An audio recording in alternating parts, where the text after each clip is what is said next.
আপনাকে যেতে বলেছি। এটা হাতে লে রে, এটা হাতে লে। রানা প্রতাপ সিং। ও রানা প্রতাপ সিং কখন যেতে বলেছে? যাব না, আপনি যতই তাড়াতাড়ি পারুন আপনি রানা প্রতাপ সিংয়ের সঙ্গে দেখা করুন। ঠিক আছে, যাও, তুমি যাও, আমি যাচ্ছি। হুজুর, হ্যাঁ বললে? হ্যাঁ বলে আসলাম। ঠিক আছে, তুমি যাও। আজকে আজকে এই মেবারের রানা প্রতাপ সিং এর সাথে মহব্বত কা লড়াই হবে। তুমি যাও। আমি আর সইতে পারছি না, আমি আর সইতে পারছি না, বুকটা আমার ফেটে পড়ছে। আসতে পারি? হ্যাঁ, মহব্বত কা। হ্যাঁ, আমি আমার কি সুন্দর নাম দিয়েছে তোমাকে মোগল, কি সুন্দর নাম দিয়েছে।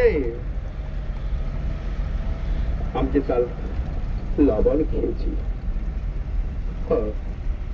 লবণ খেয়ে তুমি ভুলে গেছো রানা প্রতাপ সিং এর সমস্ত কিছু, সব ভুলে গেছো। রক্ত তুমি ধুলি বালির সঙ্গে মিশিয়ে দিয়েছো।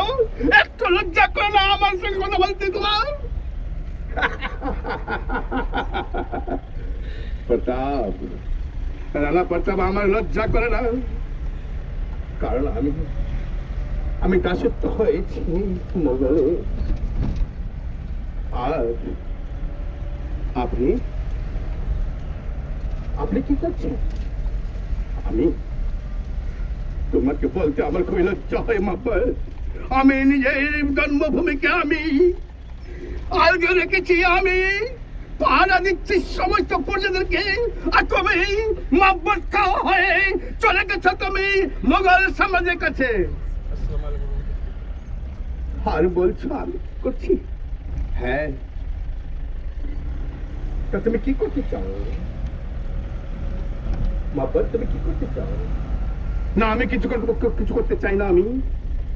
তবে শুনে রাখুন, আপনি মোগল সাম্রাজ্যের মোগলের প্রতি একবারও কথা মুখে নিয়ে আসবেন না। তাহলে কি করবেন? তাহলে তুমি কি করবে মহব্বত? কি করব? তারবাল। তা বেশ, তারবাল আবার করো দেখি মহব্বত কার কত শক্তি রানা প্রতাপ সিংয়ের সঙ্গে বাধা দিতে পারে। রানা প্রতাপ, রানা প্রতাপ, আপনি পারবেন না, আপনি পারবেন না মহব্বত কার সঙ্গে। আপনি বুঝতে